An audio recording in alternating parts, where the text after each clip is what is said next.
హరే కృష్ణ అందరికీ కూడా మన భాగవతామృతం కార్యక్రమానికి స్వాగతం అండి. కార్యక్రమం మొదలుపెట్టే ముందు ప్రార్థనలు చేద్దాము. ఓం నమో భగవతే వాసుదేవాయ. ఓం నమో భగవతే వాసుదేవాయ. ఓం నమో భగవతే వాసుదేవాయ. నారాయణం నమస్కృత్య నరం చైవ నరోత్తమం దేవీం సరస్వతిం వ్యాసం తతో జయముదీరయేత్.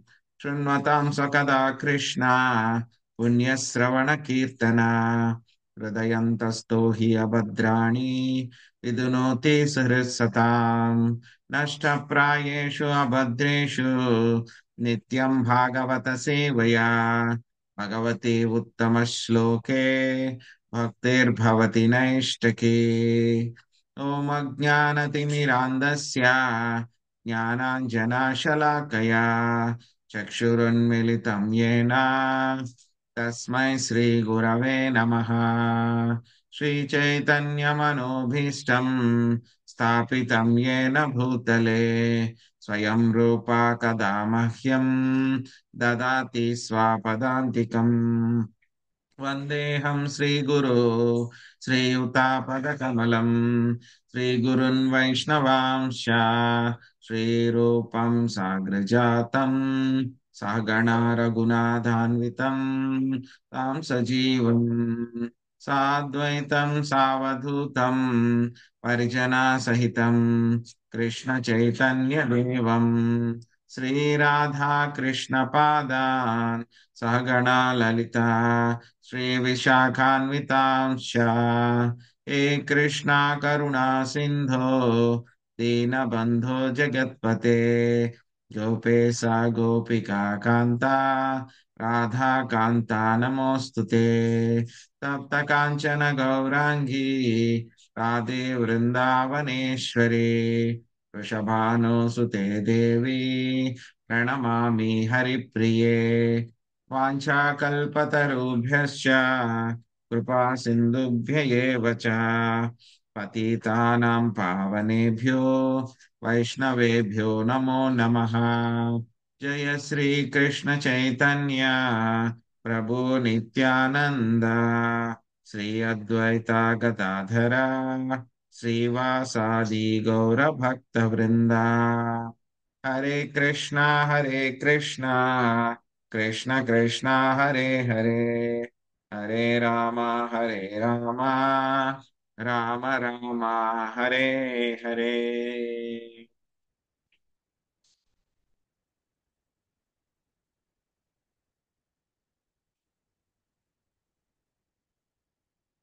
హరే కృష్ణ. సో ఈరోజు మనము శ్రీమద్ భాగవతము 5వ స్కందంలో పంచమ స్కందంలో అధ్యాయం 22లో మనము 5వ శ్లోకం నుంచి నేర్చుకోవడానికి ప్రయత్నిద్దాము. నిన్న మనం చూసాము 5వ శ్లోకము. సో ఏం చెప్పారు మనకి 5వ శ్లోకంలో? అన్ని లోకములకు ఆత్మయగు నారాయణుడే విష్ణువు అయిన సూర్యుడు విశ్వం యొక్క ఊర్ధ్వ అధో భాగముల నడుమ అంతరిక్షమునందు నెలకొని ఉన్నాడు. నిన్న మనం చూసాం అది. సో కాలచక్రమున 12 మాసముల యందు చరించుచు అతడు 12 రాసుల యందుండి ఆయా రాసులను అనుసరించి 12 వివిధ నామములను బడేచుండును. ఆ 12 మాసముల సమూహమే సంవత్సరము అని పిలువబడును. చంద్రమానమును అనుసరించి 2 పక్షములు, శుక్లపక్షము కృష్ణపక్షము కలిసి ఒక మాసమగును.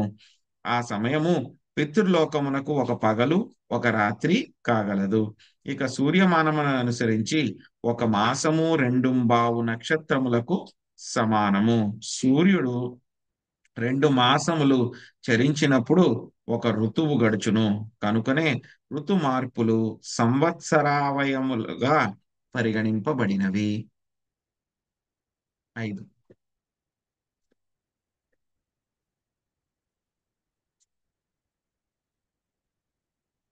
చూడండి.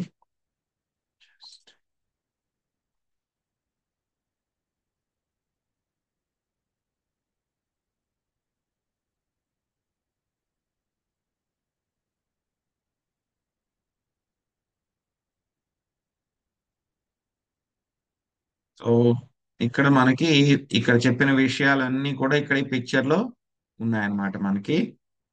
సో ఇదే మనకి కాలచక్రం అన్నమాట. కాలచక్రంలో మనం 4వ శ్లోకంలో ఏం చదువుకున్నాం మనము?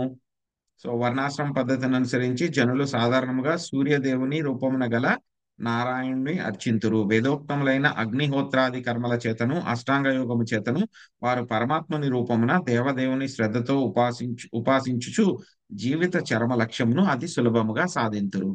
సో ఈ విషయం మనం 4వ శ్లోకంలో తెలుసుకున్నాం. 5వ శ్లోకంలో ఏం చెప్తున్నారు మనకి? సో సూర్యుడు ఎక్కడ ఉంటారు అని చెప్పి చూసాం మనం. అంతరిక్షంలో మధ్యలో ఉంటారు. నిన్న మనం యానిమేషన్ లో చూసాం కదా.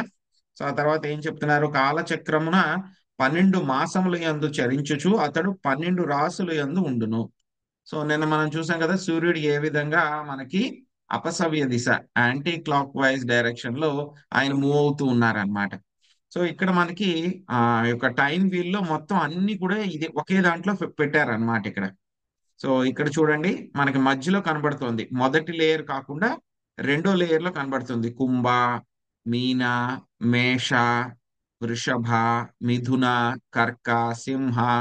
ఇవన్నీ కూడా ఏంటంటే కనుక రాసులు అన్నమాట. ఇవన్నీ కూడా రాసులు. సో ఆ తర్వాత మళ్ళీ ఇక్కడ బయట చూపించారు చూడండి, ఇవన్నీ కూడా నక్షత్రాలు అన్నమాట. శ్రవణ, ధనిష్ట, శతభిషం, పూర్వభాద్ర, ఉత్తరాభాద్ర, రేవతి, అశ్విని దగ్గర నుంచి మొదలవుతుంది కదా మనకి. అశ్విని, భరణి, కృత్తిక, రోహిణి, మృగశిర, ఆ ఆరుద్ర, పునర్వసు, పుష్య, ఆశ్లేష, మాఘ. ఇవన్నీ కూడా ఏంటంటే మొత్తం 27 నక్షత్రాలు అన్నమాట. ఇవన్నీ కూడా మొత్తం. సో ఇవే మళ్ళీ ఇక్కడ కూడా లోపల కూడా ఉన్నాయన్నమాట. ఈ రాసులు ఇవన్నీ కూడా ఉంటాయన్నమాట. సో మనకి ఏంటంటే కనుక ప్రతి నక్షత్రాన్ని కూడా 4 పాదాల కింద విభజించారన్నమాట. ప్రతి నక్షత్రాన్ని కూడా. సో 4 పాదాల కింద విభజించారు. ఒక్కొక్క రాశి ఎంత ఉంటుంది అని అంటే కనుక 2 పావు 2 పావు నక్షత్రాలు కలిపితే కనుక ఒక రాశి కింద ఉంటుందన్నమాట. సో అది కూడా మనకి ఫిక్స్డ్ అన్నమాట. సో అది ఎలా ఉంటుందని చెప్పేసి ఇంకొక డయాగ్రామ్ ఉంది. సో దాన్ని చూద్దాం మనం. కరెక్షన్.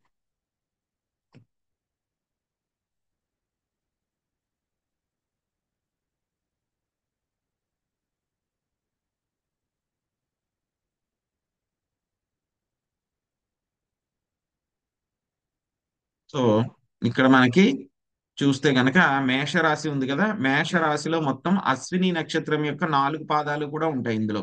అశ్విని దగ్గర నుంచి మొదలవుతుంది. అశ్విని 1 2 3 4, భరణి 1 2 3 4. కృత్తికా నక్షత్రం యొక్క మొదటి పాదం మాత్రమే ఉంటుంది అనమాట. సో తర్వాత ఈ యొక్క వృషభంలో ఏముంటాయి? కృత్తిక నక్షత్రము 2 3 4 పాదాలు, రోహిణివి 4 పాదాలు, మృగశిరవి 2 పాదాలు ఉంటాయి. తర్వాత జమిని మిథునంలో ఏముంటాయి? మృగశిర నక్షత్రంవి 3 4 పాదాలు, ఆరుద్ర నక్షత్రం 1 2 3, పునర్వసువి 1 2 3 అన్నమాట. సో మొత్తం ప్రతి దాంట్లో కూడా చూస్తే కనుక ఎన్ని ఉన్నాయి మొత్తము? 8 9 ఉన్నాయి అన్నమాట మొత్తం మనకి. 9 అంటే కనుక ఒక నక్షత్రానికి 4 పాదాలు కాబట్టి 2 పావు పాదాలు ఉంటాయి అన్నమాట. సో అదే విషయాన్ని మనకి ఇక్కడ చూపిస్తున్నారు, చెప్తున్నారు చూడండి. సూర్యమానమును అనుసరించి ఒక మాసము 2 పావు నక్షత్రములకు సమానము. సో ఇక్కడ చెప్పారు కదా, 2 పావు నక్షత్రాలు అని అంటే కనుక 9 పాదాలు. ఎందుకంటే ఒక్కో నక్షత్రానికి 4 పాదాలు కాబట్టి. సో అలాగే వీటిని అన్నిటినీ కూడా 9 9 పాదాల కింద అన్నింటినీ కూడా డివైడ్ చేసుకుంటూ వెళ్ళారనమాట. ఇక్కడ చిత్రాకు కూడా మళ్ళీ ఇలాగ ఉన్నాయి. సో ఇక్కడ చూస్తే కనుక 4 4 9 ఉన్నాయి. సో ఇక్కడ స్కార్పియో వృశ్చికానికి కూడా మొత్తం ఎన్ని ఉన్నాయి? 9 ఉన్నాయి. సో ఇక్కడ ధనుకి ఎన్ని ఉన్నాయి? సో ఇక్కడ కూడా మళ్ళీ 9 ఉన్నాయి. ధనిష్ట నక్షత్రానికి ఇక్కడ కూడా 9 ఉన్నాయి అన్నమాట. సో పూర్వభాద్ర కూడా ఇక్కడ ఎన్ని ఉన్నాయి మనకి? పూర్వభద్ర, శతభిషం, ధనిష్ట. కుంభరాశిలో కూడా మొత్తం ఎన్ని ఉన్నాయి మనకి? 9 ఉన్నాయి అన్నమాట మొత్తం. సో ఇది మనకి ఇక్కడ చెప్పినటువంటి ఒక సూర్యమానం అనుసరించి ఒక మాసము 2 పావు నక్షత్రములకు సమానము అని చెప్పి చెప్పారనమాట. సూర్యుడు ఏం చేస్తూ ఉంటాడు? ఆయన ఒక నెలలో ఆయన టైం ప్రకారము ఒక జోడియాక్ సైన్ లో ఆయన ఉంటారనమాట.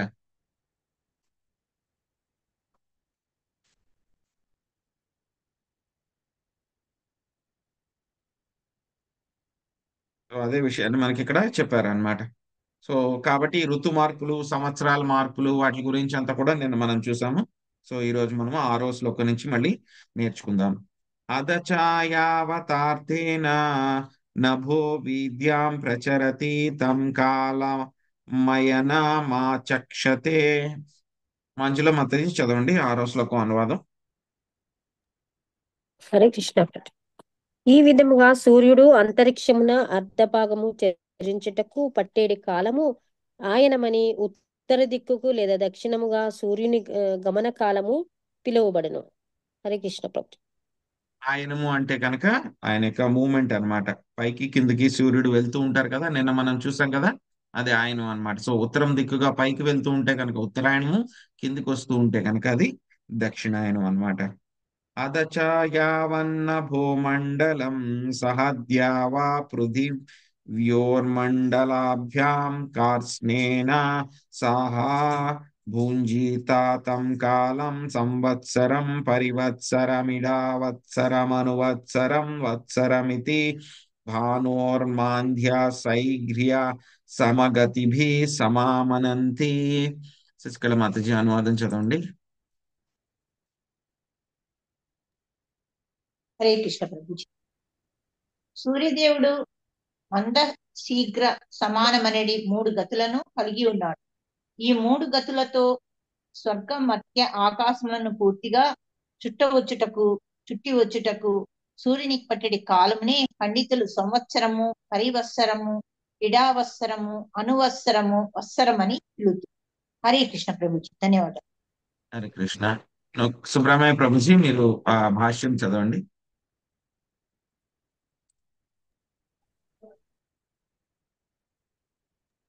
హరే కృష్ణ ప్రభుజీ.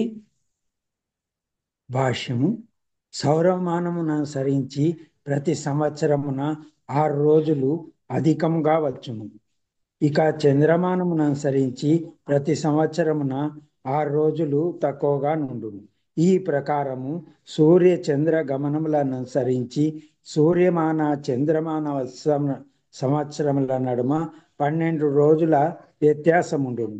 కనుక సంవత్సరము, పరివత్సరము, ఇడావత్సరము, అనువత్సరము, వత్సరము గడిచినప్పుడు ప్రతి 5 ఏండ్లకు 2 అధిక మాసములు కలుగుచుండును. ఇది 6వ సంవత్సరమును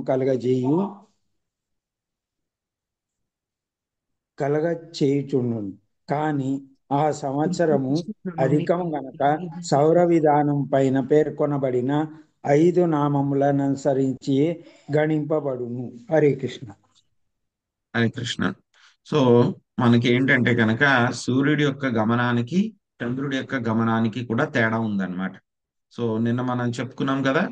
సో ఏమవుతుంది మనకి, సూర్యుడు ఇంచుమించు ఆయన 1 డిగ్రీ కాలచక్రానికి వెనకాల వెళ్తూ ఉంటారు. సో ఆ చంద్రుడు అయితే కనుక 13 డిగ్రీలు ఆయన వెనకాలకు వెళ్తూ ఉంటారు. సో ఇద్దరి మధ్యలో ఉన్నటువంటి వ్యత్యాసం ఎంత, 12 డిగ్రీలు అన్నమాట. సో ఈ 12 డిగ్రీలు కావాలంటే కనుక మనకు ఒకదానికొకటి ఆపోజిట్ గా వెళ్ళాలంటే కనుక ఎంతసేపు పడుతుంది, 12 డిగ్రీలు అంటే కనుక 15 రోజులు పడుతుంది అనమాట ఇంచుమించు. సో దానివల్లే మనకి అమావాస్య పౌర్ణమి వస్తున్నాయని చెప్పి మనం చెప్పుకున్నాం. అది కాకుండా ఏంటంటే కనుక మొత్తం సంవత్సర కాలంలో మనం చూస్తే కనుక సూర్యుడి యొక్క సౌరమానానికి చంద్రుడి యొక్క సౌరమానానికి, అంటే చంద్రుడి యొక్క 1 సంవత్సర కాలానికి మధ్యలో, వీళ్ళిద్దరికి మధ్యలో ఏంటంటే కనుక 12 రోజులు వ్యత్యాసం వస్తుంది. సో అందుకే మనకి ఏం చేస్తారు, మొత్తము ఆ, 1 ఏడాదికి అయితే కనుక 12 రోజులు వస్తుంది, 2 సంవత్సరాలకు అయితే కనుక 24 రోజులు వస్తుంది అనమాట. సో దాన్ని ఏం చేస్తారు, 30 రోజులు కావాలి కదా మనకు 1 నెల అవ్వడానికి. అందుకని ప్రతి ఆ 2.5 సంవత్సరాలకి ఏంటంటే కనుక 1 మాసాన్ని ఎక్స్ట్రా ఇస్తారనమాట. దాన్నే ఏమంటారు, అధిక మాసము అని అంటారనమాట. సో అదే విషయాన్ని మనకి ఇక్కడ చెప్తున్నారు. సో ప్రతి 5 ఏళ్లకి 2 మాసములు అధికముగా వస్తాయి అని చెప్పి చెప్తున్నారు. అంటే 2.5 సంవత్సరాలకి 1 నెల ఎక్కువ వస్తుంది అనమాట. సో ఇప్పుడు మనకి చంద్రుడి యొక్క గతి ఏ విధంగా ఉంది, చంద్రుడి యొక్క గొప్పతనం ఏమిటి అనేటువంటి విషయాలు మనకి 8వ శ్లోకం నుంచి చెప్తున్నారనమాట. ఏవం చంద్రమా అర్గ గభస్థిత్య ఉపరిష్టాల్లక్షయోజనత ఉపలభ్యమానోర్కస్య సంవత్సర భుక్తిం పక్షాభ్యాం మాసభుక్తిం సపాదర్క్ష్యాభ్యాం దినేనైవ పక్షభుక్తిమగ్రచారి ధృతతరగమను భుంక్తే. వాసవి మాతాజీ మీరు అనువాదం చదవండి, తర్వాత ప్రభావతి మాతాజీ మీరు భాష్యం చదవండి. సూర్యునికి 1,00,000 యోజనముల పైన చంద్రుడు కలడు. చంద్రుడు సూర్యుని కన్నను అధికమైన వేగంతో చరించును. 2 పక్షములలో అతడు సూర్యుని సంవత్సరముతో సమానమగు దూరమును, 2 రోజులలో సూర్యుని 1 మాసమును, 1 రోజులో సూర్యుని 1 పక్షమును చరించుచుండును. హరే కృష్ణ ప్రభుజీ. Thank you Hare Prabhuji. కృష్ణ. హరే కృష్ణ.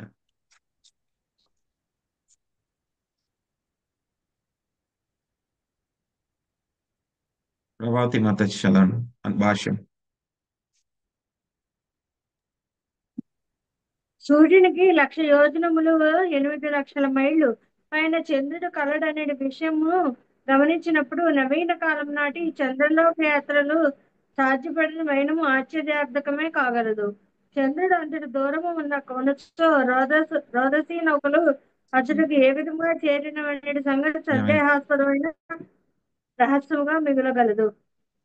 నవీన శాస్త్రీయ గణనలు ఒక రాని పిదప ఒకటి మారుచుండును కనుక అవి నిశ్చయమైనవి కావు.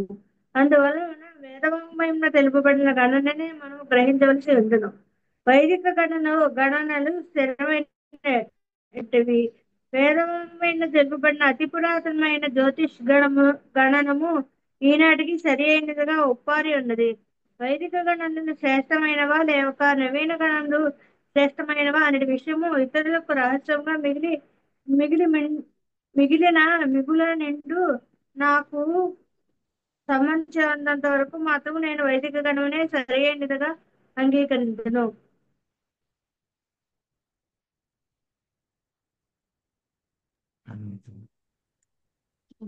వీడియో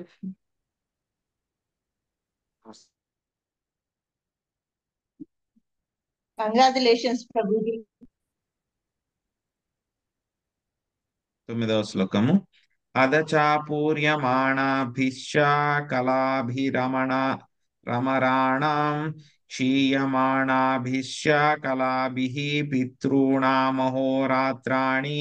పూర్వపక్ష్యా పరాపక్ష్యాభ్యాం వితన్వానః సర్వజీవని వః ప్రాణో జీవశ్చైకమేకం నక్షత్రం 30 ముహూర్తైర్భుక్తే.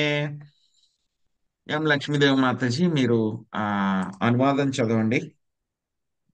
హరే కృష్ణ మాతాజీ. హరే కృష్ణ ప్రభుజీ.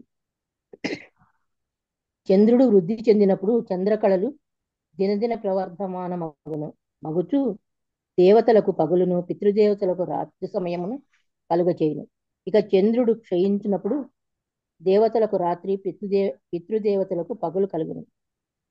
ఈ ప్రకారము చంద్రుడు 30 ముహూర్తముల ఒక పూర్తి రోజు కాలములో ఒక్కొక్క నక్షత్రమును దాచుచుండును. చంద్రుడే సస్య పోషకమగు చల్లదనమునకు కారణము కనుక సకల జీవరాశికి ప్రాణముగా భావింపబడినాడు. అందువలనే అతడు జీవుడని విశ్వమునందు ప్రధాన జీవుడు పిలువబడినాడు. హరే కృష్ణ ప్రభు. ధన్యవాదాలు. హరే కృష్ణ. సయేషా షోడశకలః పురుషో భగవాన్ మనోమయాన్నమయో దేవపితృమనుష్య భూత పశు పక్షి సరీసృపవిరుధాం ప్రాణాప్యాయనశీలత్వాత్ సర్వమయ ఇతి వర్ణయంతి. శాంతకుమారి మాతాజీ చదవండి అనువాదం.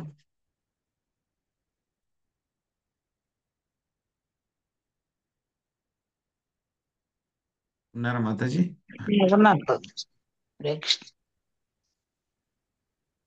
సర్వశక్తి పరిపూర్ణుడైనందున చంద్రుడు దేవదేవుని ప్రభావమునకు సూచకమై ఉన్నాడు. ఎల్లరి మనస్సుకు అధిష్టాన దేవత కనుక అతడు మనోమయుడని పిలువబడెను.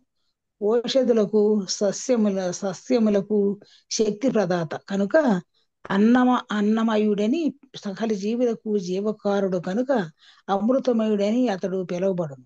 దేవతలకు, పితృదేవతలకు, మానవులకు, జంతువులకు, పక్షులకు, సరీసృపములకు, వృక్షములకు, మొక్కలకు, తన జీవులకు చంద్రుడు ప్రసన్నతను కూర్చును. ఆ రీతి చంద్రుని సన్నిధి యందు ఎల్లరును సంతృప్తి చెందుతారు కనుక అతడు సర్వమయుడని సర్వవ్యాప్తి అని పిలువడు. హరే కృష్ణ. హరే కృష్ణ. సో ఒక్క నిమిషం.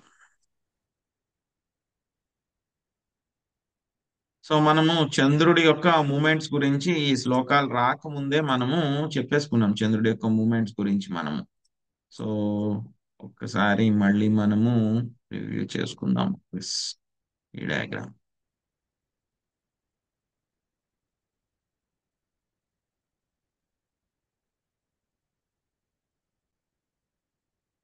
డయాగ్రామ్ కనబడుతుందండి? కనబడుతుందండి డయాగ్రామ్? కనిపిస్తుంది ప్రభుజీ. ఓకే. సో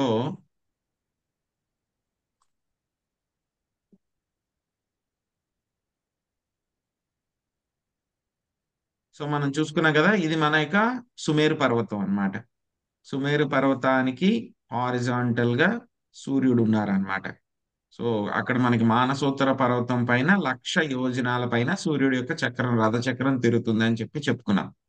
సో అలాగే మళ్ళీ ఇంకొక 1,00,000 యోజనాలు చంద్రుడి యొక్క యాక్సెస్ ఏదైతే ఉందో దానికి మళ్ళీ ఒక 1,00,000 యోజనాల పైన మళ్ళీ ఎవరుంటారు? చంద్రుడు ఉన్నారనమాట.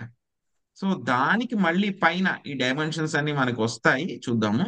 దానికి మళ్ళీ పైన మొత్తము 3,00,000 యోజనాలు పైన అన్నమాట ఏముంది అంటే కనుక అక్కడ 27 నక్షత్రాలు ఉన్నాయన్నమాట. మనం చెప్పుకున్నాం కదా 27 నక్షత్రాలు, అశ్విని, భరణి, కృత్తిక, రోహిణి ఇవన్నీ ఉన్నాయి కదా. మొత్తం ఇవన్నీ కూడా 27 నక్షత్రాల యొక్క సమూహం అన్నమాట. సో ఆ తర్వాత మళ్ళీ దానికి పైన 2,00,000 యోజనాలకి పైన మళ్ళీ ఉసాన గ్రహము, శుక్రగ్రహము అవన్నీ కూడా ఉంటాయన్నమాట. సో మొత్తం మన యొక్క నవగ్రహాలన్నీ కూడా ఇక్కడ చూపించారు మనకి. సో ఇక్కడ చూడండి, ఇక్కడ బుధ గ్రహం ఉంది, ఆ తర్వాత జూపిటర్ బృహస్పతి గ్రహం ఉంది, తర్వాత శని గ్రహం ఇక్కడ ఉంది, అన్నిటికంటే టాప్ లో ఉందన్నమాట శని గ్రహము. ఆ తర్వాత మంగళ గ్రహం ఉంది, తర్వాత శుక్ర గ్రహము, అన్ని గ్రహాలు కూడా ఇక్కడ ఉన్నాయన్నమాట. సో ఈ పిక్చర్ లో చూపించలేదు కానీ మనకి రాహుకేతు ఎక్కడ ఉంటారు అని అంటే కనుక భూమికి చాలా దగ్గరగా రాహుకేతు ఉంటారన్నమాట. సో మొత్తం నవగ్రహాలన్నీ కూడా ఈ హైట్స్ లో ఉంటాయన్నమాట, ఒకదానికి ఇంతెంత దూరంలో ఉంటాయన్నమాట. సో ఇక్కడ శని గ్రహానికి పైన సప్తర్షి మండలం ఉంటుందన్నమాట. సో ఆకాశంలో మనం చూస్తాం కదా, ఒక్కొక్కసారి 7 నక్షత్రాలు వరుసగా కనబడతాయి ఒక ఫార్మేషన్ లో, అది సప్తర్షి మండలం అన్నమాట. దానికి పైన మనకి ధ్రువలోకం ఉంటుందన్నమాట. సో ఆ ధ్రువలోకానికి పైన మళ్ళీ మనకి మహర్లోక, జనలోక, తపోలోక ఇవన్నీ కూడా ఉంటాయన్నమాట. సో ఈ విషయాల్ని మనం ఇక్కడ చెప్తున్నారు. తర్వాత వచ్చేటువంటి శ్లోకాల్లో అన్నమాట మొత్తం మిగతా తారల గురించి అంతా కూడా మనకి చెప్తారనమాట. దాని హైట్స్ గురించి అంతా కూడా మనం మాట్లాడుకుందాం అప్పుడు. ఆ డయాగ్రామ్ అయితే కనుక ఇది అన్నమాట. సో ఇక్కడ చంద్రుడి యొక్క మూమెంట్ గురించి నెక్స్ట్ మనము చూద్దాం. చంద్రుడి యొక్క మూమెంట్ ఇక్కడ చెప్పడం జరిగింది మనకి.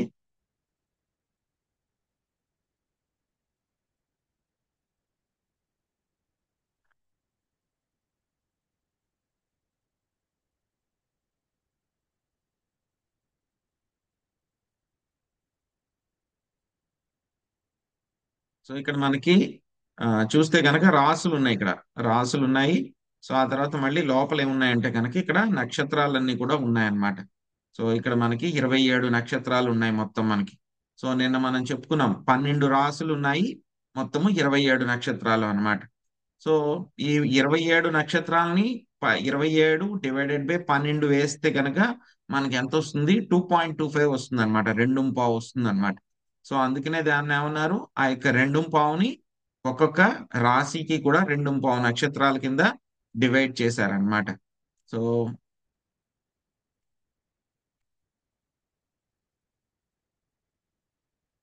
ఇక్కడ మళ్ళీ మనకి నెలలు కూడా ఉన్నాయి చూడండి. ఇక్కడ చైత్రము, వైశాఖము, జ్యేష్ఠము, ఆషాఢము, శ్రావణము, భాద్రపదము, ఆశ్వీజము, కార్తీకము, మార్గశిరము, పుష్యము, మాఘము, ఫాల్గుణము.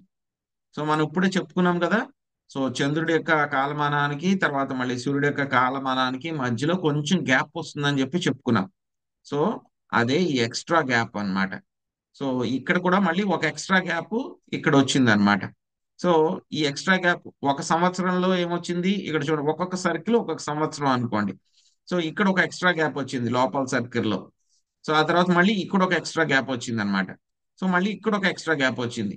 సో ఈ మూడిట్లని కూడా కలిపి ఏం చేస్తారు, ఒక అధిక మాసం కింద ఫామ్ చేస్తారనమాట. సో దీన్ని ఒక అధిక మాసం కింద ఫామ్ చేస్తారు. చంద్రుడు ఏం చేస్తూ ఉంటారు, సూర్యుడు ఒక రాశిలోంచి అంటే 30 డిగ్రీలు తిరగడానికి ఎంతసేపు పడుతుందో సూర్యుడికి, చంద్రుడు ఏం చేస్తారు, మొత్తం అన్ని నక్షత్రాలని కూడా ఆయన కవర్ చేసుకుంటూ వచ్చేసి మళ్ళీ ఆయన ముందుకు కూడా వచ్చేస్తారనమాట. ఒక 30 డిగ్రీస్ అయినా ముందుకు కూడా వచ్చేస్తారనమాట. చంద్రుడి యొక్క మూమెంట్ కాలచక్రంతో ఫాస్ట్ గా ఉంటుంది. యాక్చువల్ గా చూస్తే కనుక ఆయన స్లోగా తిరుగుతున్నాడు, కానీ కాలచక్రంతో కంపేర్ చేస్తే కనుక ఆయన స్పీడ్ గా రివర్స్ లో ఆయన వెళ్తున్నారు అనమాట. సో చంద్రుడిని అయితే కనుక ఏం చేస్తారు, సూర్యుడిని అయితే కనుక రాసుల్లో ఉన్నాడు అని అంటారు, చంద్రుడిని అయితే కనుక నక్షత్రాల్లో ఉన్నాడు అని చెప్పని అంటారు అనమాట. సో మనకి ఈ యొక్క వ్యాక్సింగ్ వేనింగ్ అన్నమాట, పౌర్ణమి అమావాస్య ఎలా వస్తుందని చెప్పేసి నిన్న మనము ఈ యొక్క యానిమేషన్ లో చూసాం అన్నమాట. ఎందుకంటే చంద్రుడి మూమెంట్ కి సూర్యుడి యొక్క మూమెంట్ కి మధ్యలో 12 డిగ్రీలు తేడా వస్తుంది కాబట్టి అమావాస్య నుంచి 12 డిగ్రీలు పెరుగుతూ పెరుగుతూ పెరుగుతూ పౌర్ణమి వరకు వచ్చేసరికి ఆయన ఫుల్ మూన్ అవుతాడు అనమాట. అంటే ఇంచుమించు 14.5 రోజులు అప్రాక్సిమేట్ గా. మళ్ళీ ఇంకొక 14.5 రోజులు ఒక పక్షం అన్నమాట, ఇంకొక 14.5 రోజుల్లో ఆయన మళ్ళీ అమావాస్యకి రావడం జరుగుతుంది అనమాట.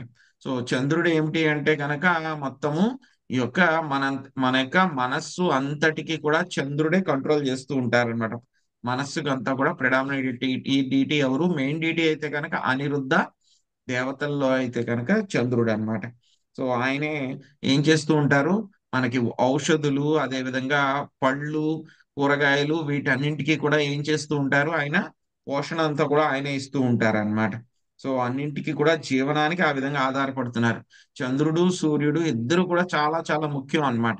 సో మన సైన్స్ లో ఏం చదువుకుంటాం మనం, సూర్యుడు మాత్రమే ముఖ్యము, కిరణజన్య సంయోగ క్రియ జరుగుతుంది, దానివల్ల మొక్కలన్నీ కూడా కార్బోహైడ్రేట్స్ తయారు చేసుకుంటాయి అని చెప్పి మనం చదువుకుంటాం. కానీ సైన్స్ కి అందనటువంటి విషయం ఏమిటి అని అంటే కనుక, చంద్రుడి వలన ఏవైతే కనుక పళ్ళు ఉంటాయి కదా, పళ్ళులో రసాలన్నీ ఉంటాయి కదా, ఆ రసాలన్నీ కూడా చంద్రుడి ద్వారా మాత్రమే వస్తాయన్నమాట, సూర్యుడి ద్వారా కాదు, చంద్రుడి ద్వారా అవన్నీ కూడా వస్తాయన్నమాట. ఆయన మొత్తం అందరినీ కూడా సంతోష పెడతారనమాట.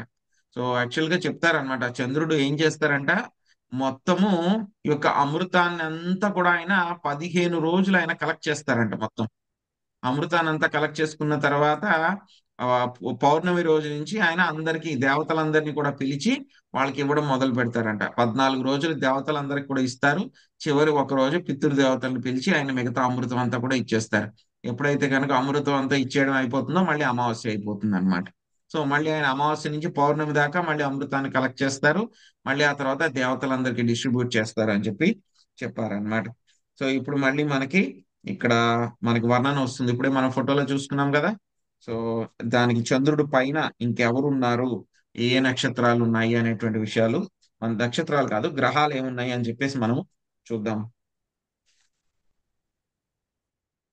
తత ఉపరిష్టాద్విలక్షయోజనతో నక్షత్రాణి మేరు దక్షిణేనైవ కాలయాన ఈశ్వర యోజితాని సహబిజాత జాత సహబిజితావిష్టాం వింశతి. స్వప్న మాతాజీ మీరు అనువాదం భాష్యం చదవండి.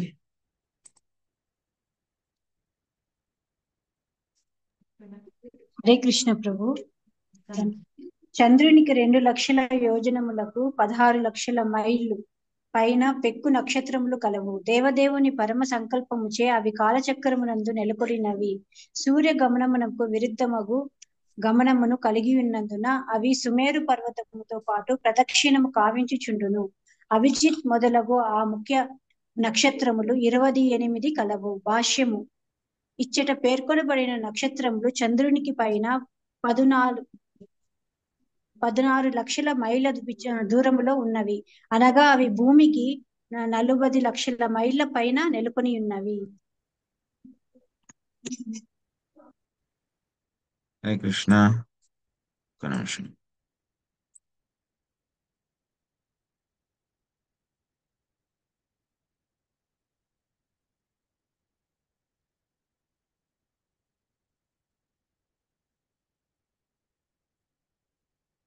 సో ఇవే అన్నమాట మొత్తం. ఇంకొక పిక్చర్ లో ఇవన్నీ కూడా ఎంత హైట్స్ లో ఉన్నాయి చదువుకుంటూ వెళ్దాం.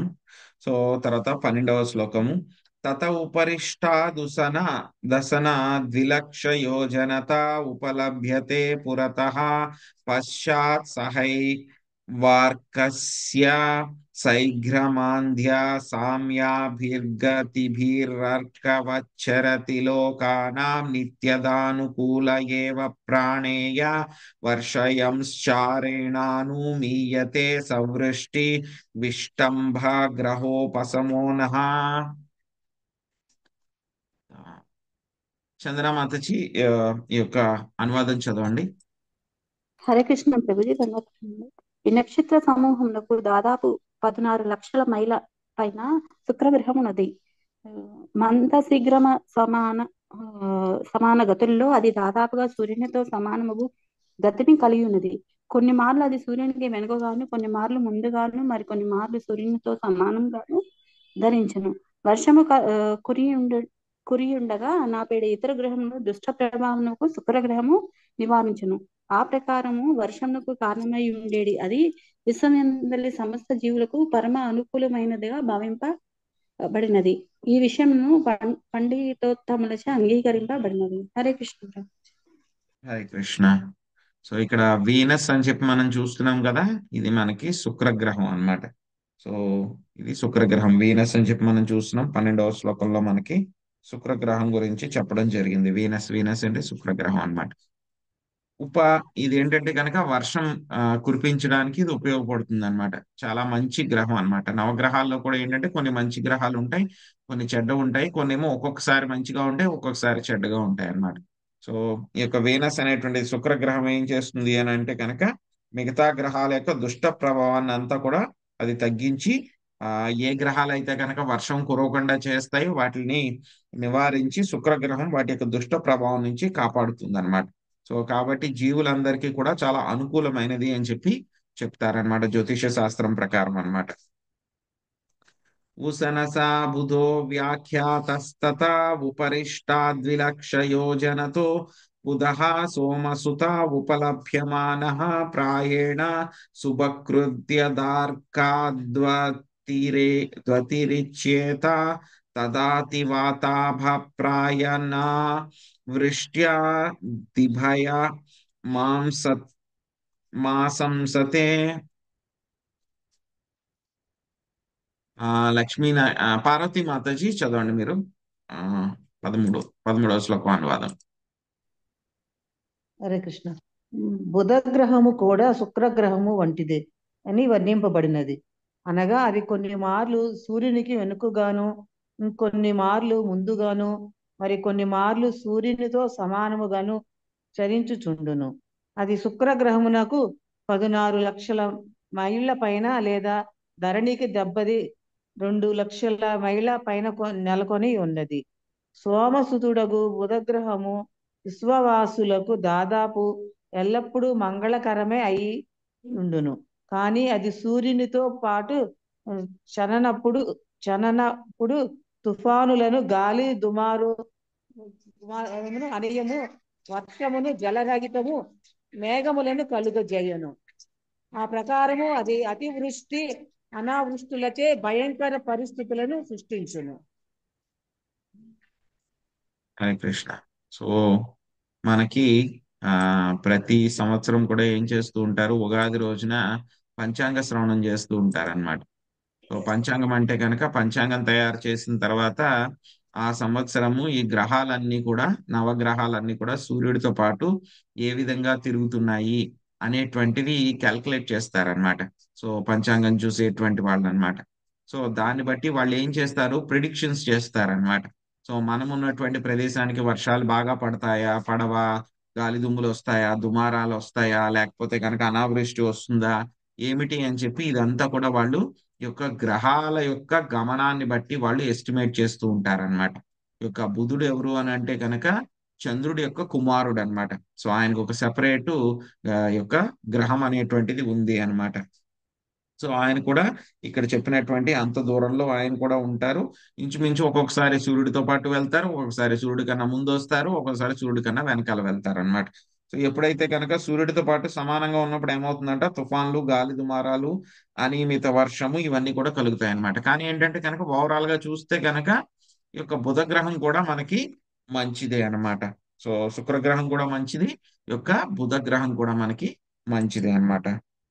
అత ఊర్ధ్వమంగారకోపి యోజనలక్షద్వితయా ఉపలభ్యమాన స్త్రిభిः పక్షైరే కైకసో రాశీన్ ద్వాదశానుభుంక్తే యది న వక్రేణాభివర్తతే ప్రాయేణ శుభగ్రహో ఘసంసః.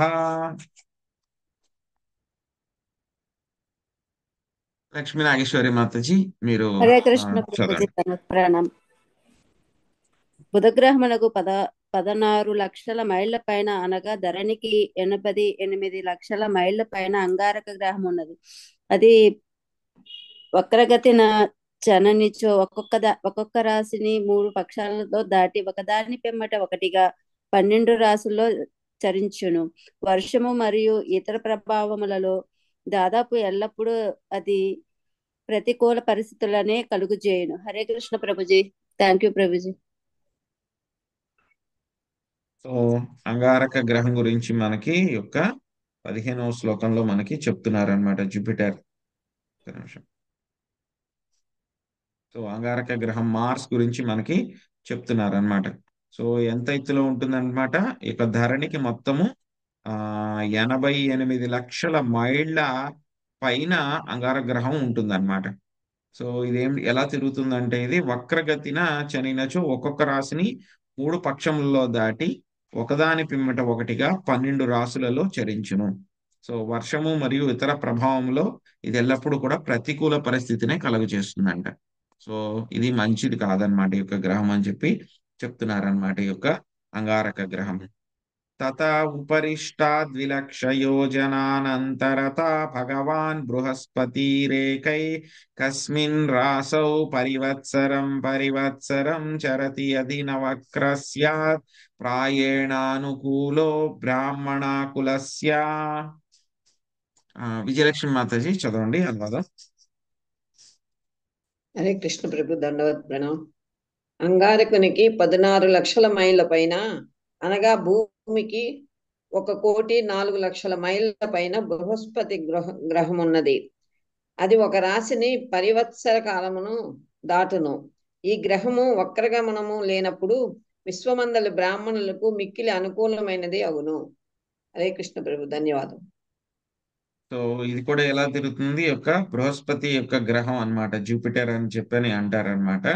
సో ఏమవుతుంది, ఒక్కొక్క సంవత్సరం పడుతుంది అనమాట ఒక్కొక్క రాశిలో కూడా ఆయన మూవ్ అవడానికి. సో సూర్యుడికి అయితే కనుక ఒక నెల రోజులు పడుతుంది ఒక్కొక్క రాశిలో కూడా మూవ్ అవడానికి. సో చంద్రుడు అయితే కనుక ఆయన ఇంకా ఫాస్ట్ గా మూవ్ అయిపోతాడు ఒక రాశిలోంచి ఇంకొక రాశిలోకి. కానీ ఒక జూపిటర్ ఉంది కదా, అదేమవుతుంది, చాలా స్లోగా మూవ్ అవుతుంది అనమాట. చాలా స్లోగా మూవ్ అవడం ఏంటండి ఏమిటి, అది ఎగ్జాక్ట్ గా టైం వీల్ తోటి సమానమైనటువంటి స్పీడ్ లో వెళ్తుందని అర్థం అనమాట. సో కాబట్టి అలా స్లోగా మూవ్ అవడం మూలంగా ఏమవుతుంది, ఒక్కొక్క రాశిలోనూ ఒక్కొక్క సంవత్సరం ఉంటుందంట. సో ఇది కూడా ఏంటంటే కనుక ఈ యొక్క బృహస్పతి అనేటువంటిది గ్రహం ఏంటంటే కనుక బ్రాహ్మణులకి చాలా మంచిది అని చెప్పి చెప్తున్నారు. తర్వాత గ్రహము శని గ్రహము. తత ఉత్తరస్మాదృశా 11 లక్షయోజనానంతర ఉపలభ్యంతే యా ఏవ లోకానాం సమనుభావయంతో భగవతో విష్టోర్యత్పరమం పదం ప్రదక్షిణం వక్రమతి. తర్వాత ఏం చెప్తున్నారు, హరే కృష్ణ. గీతా కుశల్ దేవి మాతాజీ చదవండి. బృహస్పతికి 16 లక్షల మైళ్ళ పైన అనగా భూమికి 1,20,00,000 మైళ్ళ పైన శనైశ్చర గ్రహం ఉన్నది. అది ఒక్కొక్క రాశిని 30 మాసముల్లో దాటుచు రాశులన్నిటినీ 30 అనువత్సరములలో చుట్టివచ్చును. విశ్వవాసులకు ఆ గ్రహము ఎల్లప్పుడూ అమంగళదాయకమే అయి ఉండును. హరే కృష్ణ. సో ఏం చెప్తున్నారు, యొక్క బృహస్పతికి పైన 16 లక్షల మైళ్ళలో ఉంటుంది అనమాట. భూమికి మొత్తం 1,20,00,000 మైళ్ళ దూరంలో ఉంటుంది అనమాట. ఇదేం చేస్తుంది, ఒక్కొక్క రాశిని కూడా దాటడానికి ఇంతకు ముందు చూసాం మనం. సో ఎవరికి, అంగారకుడికి అయితే కనుక ఆయనకి ఒక్కొక్క సంవత్సరం పడుతుంది ఆయనకి ఒక్కొక్క రాశి దాటడానికి. కానీ ఇక్కడ శనీశ్వరుడికి ఎంత, ఒక్కొక్క రాశిని కూడా దాటడానికి ఆయనకి ఎన్ని రోజులు పడుతుంది, 30 నెలలు పడుతుంది అనమాట. అంటే 2.5 సంవత్సరాలు ఆయనకి పడుతుంది అనమాట. మహాలక్ష్మి మాతాజీ అనువాదం చదవండి 17వ శ్లోకం. హరే కృష్ణ ప్రభుజీ, దండ ప్రణామాలు. శనైశ్వరునికి 88 లక్షల మైళ్ళు పైన, అనగా ధరణికి 2,08,00,000 మైళ్ళ పైన సదా విశ్వవాసులు శుభమనే తలపోసడి సప్త ఋషులు కలరు. విష్ణు భగవానుని పరమపదమైన ధ్రువలోకమునకు వారు ప్రదక్షిణం కావించుచుందురు. హరే కృష్ణ ప్రభు, అక్కడి వరకేనా? అంతే మాతాజీ. సో శాంతి మాతాజీ మీరు భాష్యం చదవండి. హరే కృష్ణ. ఈ సందర్భమున మధ్వాచార్యులు బ్రహ్మాండ పురాణము నుండి ఈ క్రింది శ్లోకమును ఉదహరించి ఉండేరి.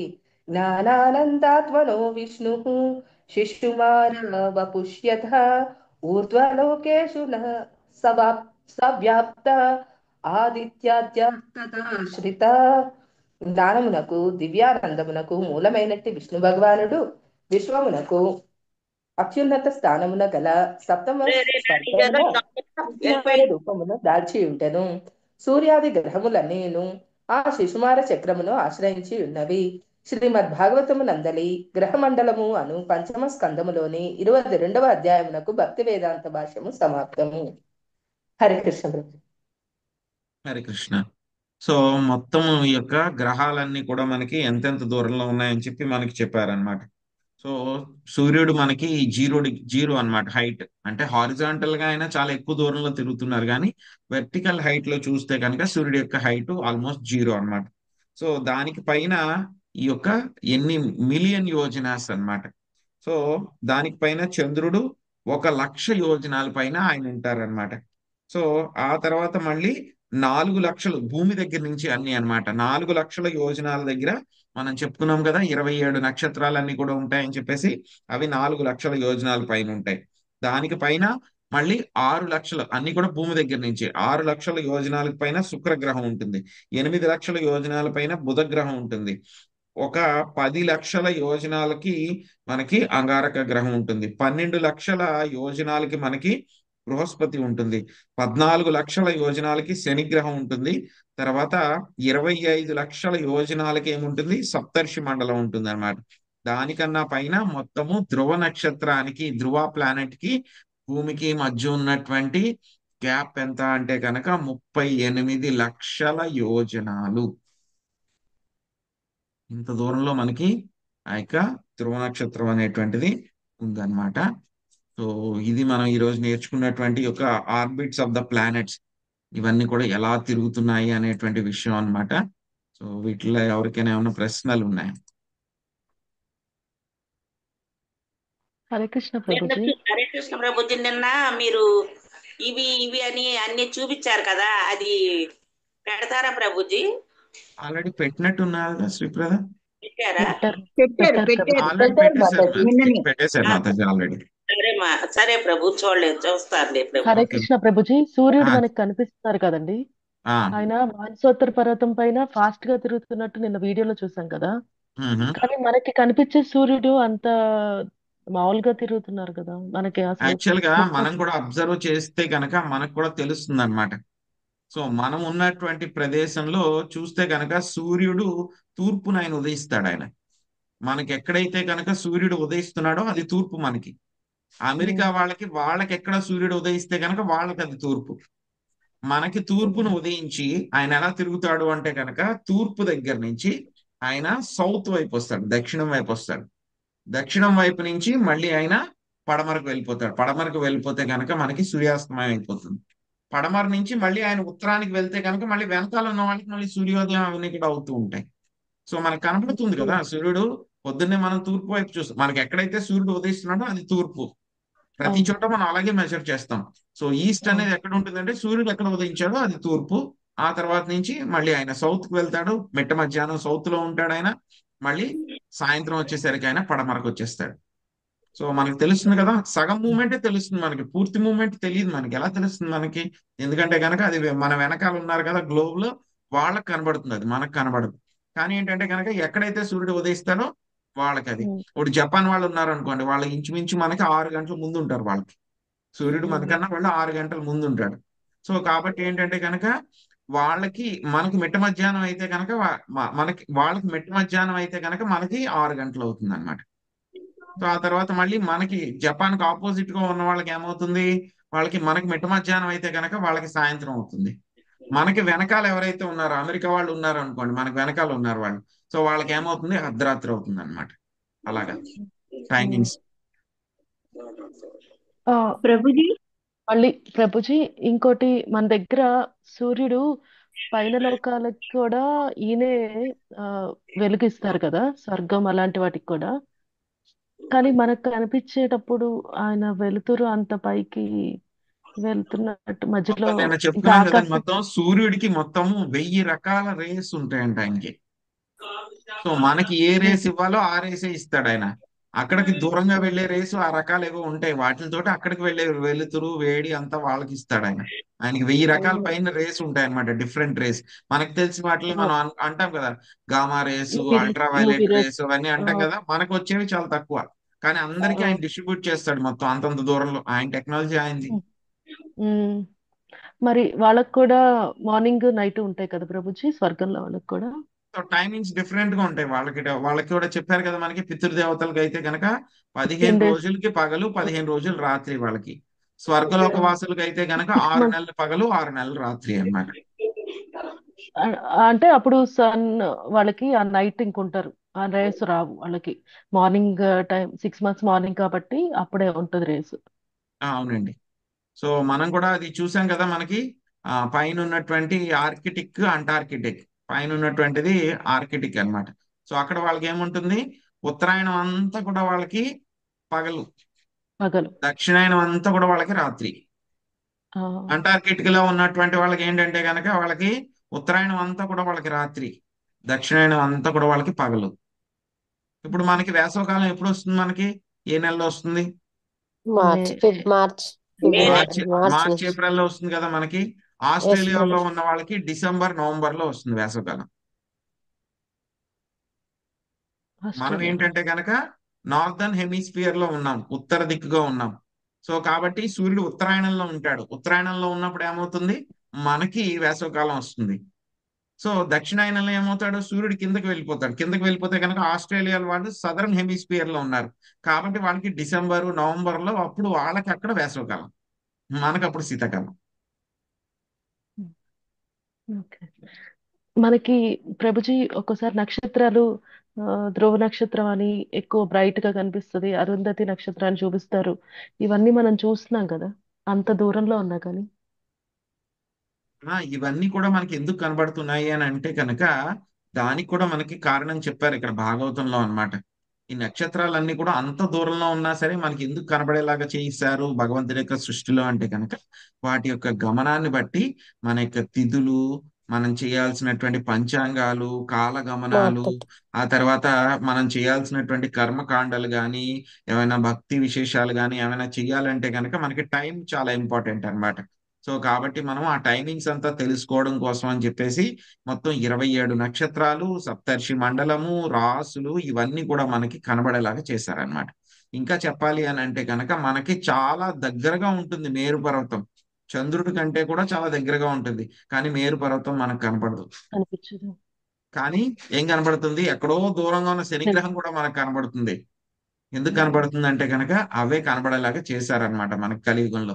ఎందుకంటే మనకి టైం అవన్నీ కూడా తెలియాలి కాబట్టి, పంచాంగం అంతా క్యాల్కులేట్ చేసుకోవాలి కాబట్టి. ఇప్పుడు ఇవన్నీ మీరు చెప్పిందన్నీ కింద లోకాలకు కనిపించదు. కింద లోకాలకి ఏముండదు, అంతా డార్క్ అండ్ మొత్తం భూమండల పైన ఉన్నటువంటి వాళ్ళకి మాత్రమే ఇవన్నీ కనబడతాయి. లైట్ అనేటువంటిది భూమండలానికి పైన ఆ యొక్క అంతరిక్షం కింద, ధ్రువ ప్లానెట్ కింద మాత్రమే ఈ యొక్క లైట్, అంటే సూర్యుడి యొక్క లైట్ ఇవి అన్నిటికీ సప్లై అవుతుంది అంతరిక్షంలో. కింద ఉన్నటువంటి వాళ్ళ గురించి మనకి డిస్క్రిప్షన్ వస్తుంది, మనం తర్వాత చదువుకుందాం. అక్కడ చీకటిగా ఉంటుంది, ఏం వెలుతురు ఉండదు, సూర్యుడి యొక్క వెలుతురు రాదు అక్కడికి. ప్రభుజీ ఇప్పుడు సప్తర్షులు ఆ మండలంలో అంటే అది ఒక స్టార్ లాగా ఉంటది. ఆ స్టార్ లోపల వాళ్ళు ఉంటారా? మన మన ఆ భూగ్రహం లాగే ఉంటదా వాళ్ళకు కూడా? అవునవును, వాళ్ళందరూ కూడా సప్తర్షులు. ఒక్కొక్క ఋషికి కూడా ఒక్కొక్క సప్తర్షి మండలం ఒక అన్నమాట. ప్రతి మన్వంతరంలో కూడా సప్తర్షులు మారిపోతూ ఉంటారు వాళ్ళు. ఎలా అయితే గనక ఇంద్రుడి యొక్క పోస్ట్ మారుతుంది కదా, అలాగే సప్తర్షులు కూడా పోస్టులు మారిపోతూ ఉంటాయి. సో వాళ్ళకి మనకి ఆకాశంలో చూస్తే కనుక 7 స్టార్స్ ఒక ఫార్మేషన్ లో కనబడతాయి మనకి. వరుసగా ఉండి ఒక 2 సైడ్ కు ఉంటాయి అన్నమాట, మనం చూడగలం అని. సో ఇది వరకు ఇప్పుడంటే సిటీల్లో ఉండి పొల్యూషన్ ఎక్కువైపోయి మేము చూడలేకపోతున్నాం. మేబీ విలేజెస్ లో మీరు చూడొచ్చు అన్నమాట రాత్రిపూట. ఇది వరకు చూసేవాళ్ళం అవన్నీ కూడా. అవును 7 ప్రభుజీ, నక్షత్రాలు తెలుస్తుంది వరుసగా ఉంటాయి, ఒక లైన్ లో ఉంటాయి తెలుస్తుంది. అన్నమాట. తెలుస్తుంది సప్తర్షి మండలం. సో నాకైతే కనుక ఆ 7 కాబట్టి తెలిసినాయి నాకు. మరి ధ్రువ నక్షత్రం నేను ఐడెంటిఫై చేయలేకపోయాను, నేను ఎప్పుడైతే చూడలేదు. సో బట్ అది నార్దర్న్ డైరెక్షన్ లో ఉంది అని అంటే సప్తర్షి మండలానికి పైన. సో ఇది వరకు అయితే ప్రభు గనక మనకి కాంపాస్లు ఇవన్నీ కూడా ఉండేవి కాదు కదా, జిపిఎస్లు ఇవన్నీ కూడా ఉండేవి కాదనమాట. సో ఈ యొక్క ఈస్ట్ వెస్ట్ నార్త్ సౌత్ మనం చూసేటువంటి సూర్యుడు రిఫరెన్స్ కాదు. సో సూర్యుడు వచ్చేదాన్ని బట్టి ప్రతి చోట కూడా మారిపోతూ ఉంటుంది, అది రిఫరెన్స్ కాదు. సో కాబట్టి మనకి డైరెక్షన్ తెలియాలంటే కనుక ఇది వరకు ఏం చేసేవాడు అంటే కనుక సైలర్స్ ఉంటారు కదా సముద్రంలో వెళ్ళేటువంటి వాళ్ళు. వాళ్ళకి ఏంటంటే భూమి ఏమీ కనబడదు, ఎటేపు చూసినా సరే మొత్తం సముద్రమే కనబడదు వాళ్ళకి. ఎటు వెళ్ళాలి అని చెప్పి వాళ్ళకి రిఫరెన్స్ ఏముంది, పగలైతే కనుక కొంచెమైనా తెలుస్తుంది. రాత్రిపూట అయితే కనుక వాళ్ళు ఏం చేసేవారంటే కనుక ధ్రువ నక్షత్రాన్ని ఐడెంటిఫై చేసుకుని అది నార్త్ ఇది సౌత్, కాబట్టి దాన్ని బట్టి వాళ్ళ డైరెక్షన్స్ ప్లాన్ చేసుకునే వాళ్ళని. ప్రభుజీ, సూర్యుడి కన్నా వేగం తక్కువ చంద్రుడు వేగం ఎక్కువ. కదా.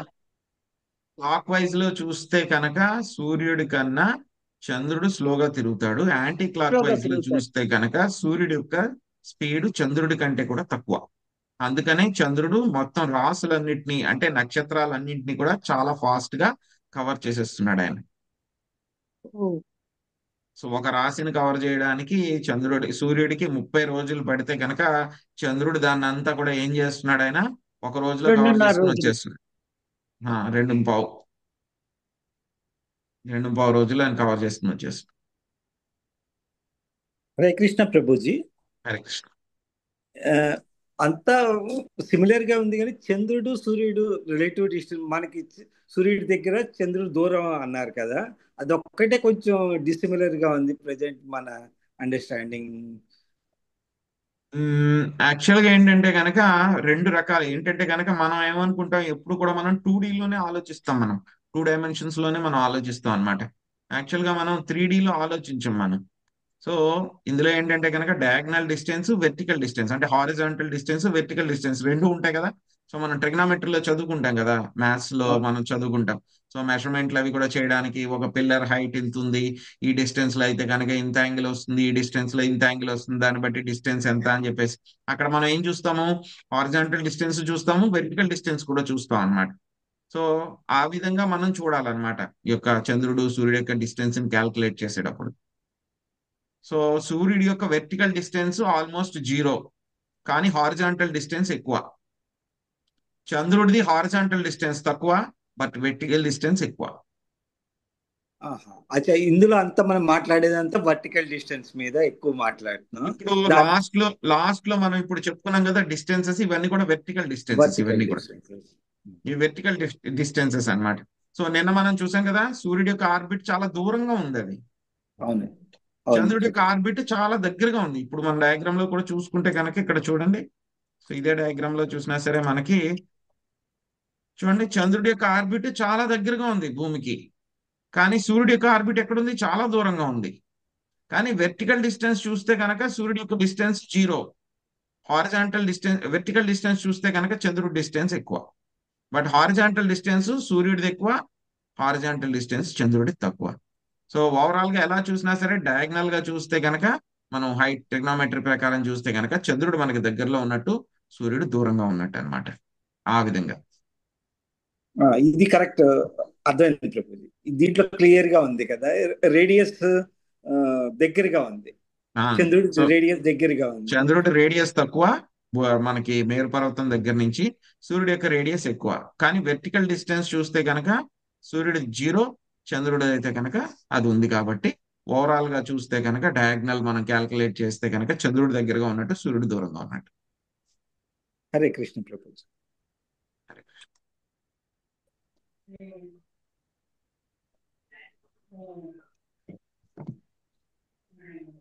హరే కృష్ణ. సో ఇక్కడతో మనము ఈ chapter orbits of the planets గ్రహ మండలం గురించి మనము పూర్తి చేసుకున్నాం మనము. సో రేపు మనకి వచ్చేటువంటి అధ్యయనం రేపు అంటే కనుక సోమవారం మనం శిశుమార చక్రం గురించి మనం నేర్చుకుందాము. శిశుమార చక్రాన్ని మనం ఆల్రెడీ చూసేసాం. మనం డాల్ఫిన్ కనబడిందా లేదా నిన్న వీడియోలో 2 సార్లు కనబడింది, చూసారా లేదా? అవును ప్రభుజీ, తలకిందులుగా. తలకిందులుగా డాల్ఫిన్ కనబడింది అనమాట. సో అదే శిశుమార అన్నమాట. సో దాన్ని ఎలా చెప్తారు దాని గురించి మనము చాలా డిస్క్రిప్షన్ ఉంటుంది, డీటెయిల్ డిస్క్రిప్షన్. దాని గురించి మనము నేర్చుకుందాము 23వ అధ్యాయంలో. ఆ తర్వాత మళ్ళీ 24వ అధ్యాయంలో కింద ఉన్నటువంటి మళ్ళీ 7 లోకాలు ఉన్నాయి కదా, వాటి గురించి డిస్కస్ చేసుకుని దాని కింద పాతాళ లోకాల యొక్క డిస్క్రిప్షన్ తోటి మొత్తము అనంత దేవుని యొక్క మహిమలు, ఆ తర్వాత కింద ఉన్నటువంటి నరక లోకాల యొక్క డిస్క్రిప్షన్ అంతా కూడా వస్తుంది. 3వ స్కందంలో ఒకసారి వచ్చింది మనకి. ఆ యొక్క నరకాల్లో ఉన్నటువంటి వాళ్ళు ఏ ఏ శిక్షలు అనుభవిస్తారు అని చెప్పి కపిల దేవుడు చెప్పారు, ఆయన కపిల మహర్షి చెప్పారు. సో ఇప్పుడు మళ్ళీ అదే నరక లోకంలో హెల్లిష్ ప్లానెట్స్ ఎన్నెన్ని ఉన్నాయి, వాటిలో ఏ శిక్షలు అనుభవిస్తారు అని చెప్పి ఈ యొక్క డిస్క్రిప్షన్ తోటి నరక లోకాల యొక్క వర్ణనం తోటి మొత్తం మన యొక్క భాగవత కాస్మాలజీ అనేటువంటిది డిస్క్రిప్షన్ పూర్తవుతుంది అనమాట మనకి. Hare Krishna. Hare Krishna Prabhuji. Thank you Prabhuji. Thank you Prabhuji. Hare Krishna. ధన్యవాదాలు.